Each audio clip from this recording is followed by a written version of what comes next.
नमस्कार दोस्तों, मैं हूं यशोदा यादव और आप सभी का स्वागत है सहारा टॉक्स के एक नए एपिसोड में, जहां हम आपको मिलाएंगे सहारा पब्लिक हायर सेकेंडरी स्कूल काला पीपल के कुछ ऐसे होनहार स्टूडेंट्स और एक्स स्टूडेंट्स से जिन्होंने किसी न किसी फील्ड में अपना एक बड़ा नाम बनाया है।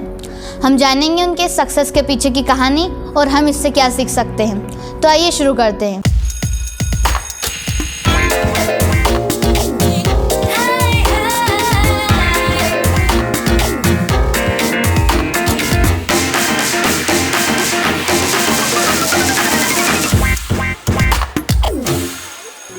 आज हमारे साथ है सहारा की एक्स स्टूडेंट और वॉलीबॉल प्लेयर यशी शर्मा। यशी ने अब तक 16 बार नेशनल और 23 बार स्टेट टूर्नामेंट्स खेले हैं। इन्होंने 7 बार एमपी वॉलीबॉल टीम के कैप्टन बनके अपने स्कूल सहारा और अपने क्षेत्र काला पीपल का नाम रोशन किया है। तो आइए अब हम इन्हीं से बात करते हैं। तो यशी, स्वागत है आपका सहारा टॉक्स में। कैसी हैं आप? मैं बिल्कुल ठीक हूँ।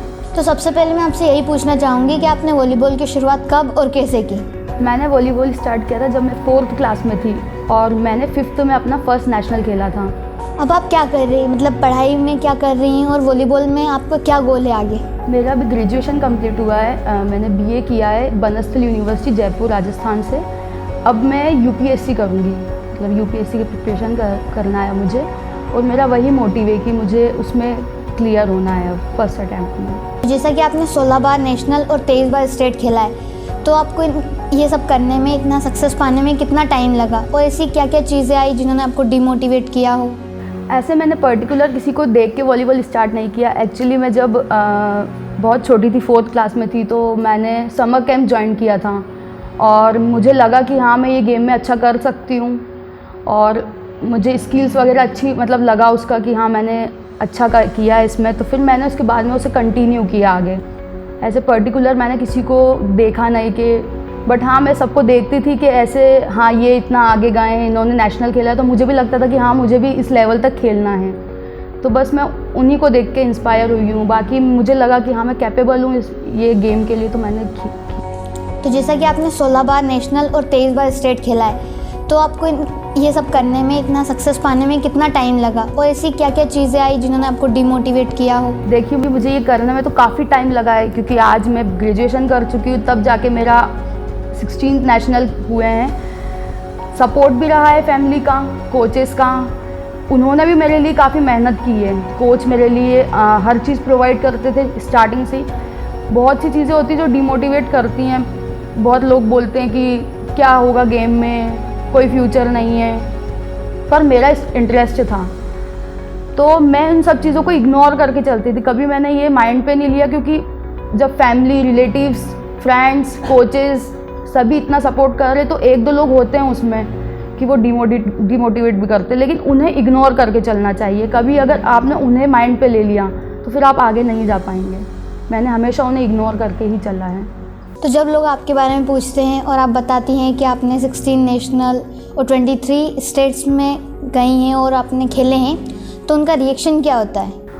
वो ये सुन के खुशी होते हैं कि मतलब इतनी छोटी जगह से निकले, क्योंकि कभी लड़कियों को इतना सपोर्ट मिला नहीं है, और फिर उसके बाद में लड़कियां इतना आगे जा रही हैं। नेशनल्स खेलना बहुत बड़ी बात होती है, मतलब नॉर्मल नहीं होता और हर किसी का होता भी नहीं सिलेक्शन।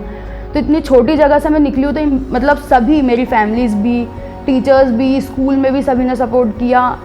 तो इन सब चीज़ों को सुन के वो खुशी हुए हैं। कभी भी मतलब ऐसा नहीं कि नहीं लड़की है बाहर नहीं जाएगी, या कभी ऐसा रोका भी नहीं मुझे।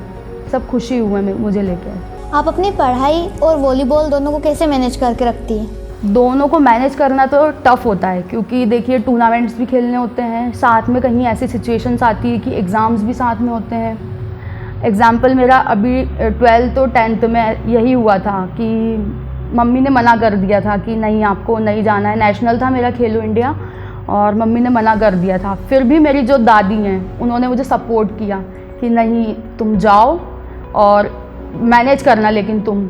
फिर मैं आई, मैंने उस टाइम प्री बोर्ड्स नहीं दिए थे, टीचर्स ने भी सपोर्ट किया था मुझे। तो टफ़ होता है मैनेज करना, लेकिन मैंने स्टार्टिंग से ये सब चीज़ें मैनेज करके चली, तभी आज इतना आगे गए। अगर आप एक चीज़ में मैनेज करोगे तो फिर नहीं हो पाता, क्योंकि एजुकेशन भी ज़रूरी है। आप स्पोर्ट्स में ही नहीं कर सकते सब कुछ, तो इस वजह से मैनेज हो जाता था। आप इतने मैचेस खेल चुकी है तो आप कैप्टन भी बने होंगी। हाँ जी। तो आप अपने लीडरशिप को कैसे मेंटेन करके रखती हैं? देखिए, एज ए कैप्टन का रोल एक रिस्पॉन्सिबिलिटी होती है।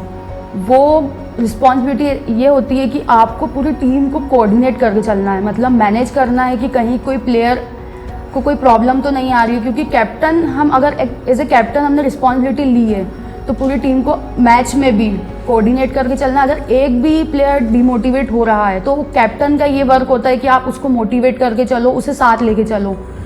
और अगर हम मैच के बाहर भी हैं और कोई मतलब प्लेयर ऐसा है जो नहीं कर पा रहा, नहीं खेल पा रहा, तो उसे भी आप ये बताइए कि आप यहाँ से सीखिए, उसके बाद में आपको अंदर खेलने का मौका मिलेगा। क्योंकि बहुत से बच्चे होते हैं जो सोचते हैं कि नहीं हम खेलने आए लेकिन आप हमें खिला नहीं रहे हो अंदर, मतलब प्लेइंग में, तो उनको भी कैप्टन को ही मैनेज करना होता है। तो मैं ऐसे ये सब चीज़ें मैनेज कर लेती हूँ। जैसे बहुत लोगों की मानसिकता होती है कि लड़कियां कुछ नहीं कर सकती। आपने भी जब स्टार्ट किया होगा तब लोगों ने बोला होगा, आप ऐसे लोगों को कैसा जवाब देना चाहेंगे, मतलब क्या कहना चाहेंगे ऐसे लोगों को?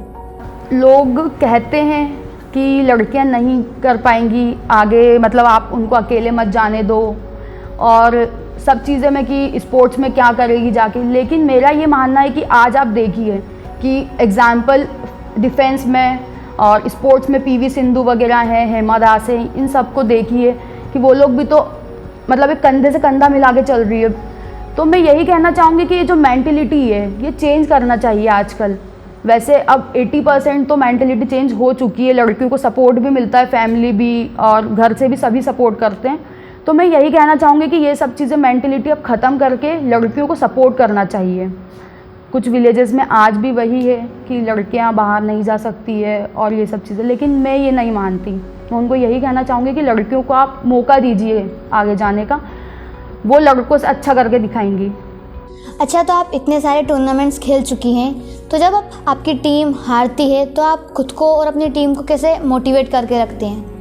देखिए, हार और जीत दो पहलू हैं। जीत, सब प्लेयर जीतने के उससे ही जाते हैं कि हाँ हम लोग जीतना है हमारी टीम को, लेकिन कुछ ऐसे मैचेस होते हैं जिसमें नहीं हो पाता है, तो हमें उस जगह से सीख मिलती है, हमारी कमियों का पता चलता है कि हाँ हमने यहाँ कमी की थी, हमारी यहाँ कमी थी हम लोग की, तो हम लोग की अभी हम विनर नहीं हो पाए। तो यही है कि अपना सेल्फ कॉन्फिडेंस रखिए खुद पर, कभी डिमोटिवेट नहीं होना कि नहीं हम अभी हार गए तो अब क्या है, हम कंटिन्यू नहीं करेंगे। हमेशा अपनी कमियों को देखिए कि वहाँ हमारी क्या कमी रह गई थी जो हम वहाँ नहीं जीत पाए, तो वो आगे आपको मतलब नेक्स्ट मैच में हमें ये सुधारना है। मतलब आप आज के यूथ के बारे में क्या कहना चाहेंगी? मतलब जैसे बहुत सारी चीज़ें गलत है यूथ में, तो आप उन्हें कैसे बताना चाहेंगी कि उन्हें ये सब हटाकर अपनी लाइफ में सक्सेस होने के बारे में सोचना चाहिए? मैं पर्टिकुलर किसी यूथ को मतलब ख़राब नहीं बोलूँगी, क्योंकि सभी आजकल बहुत समझदार हैं, सभी को पता है क्या गलत है क्या सही है। लेकिन हाँ, एक चीज़ बहुत ज़्यादा इशू है अभी सोशल मीडिया का।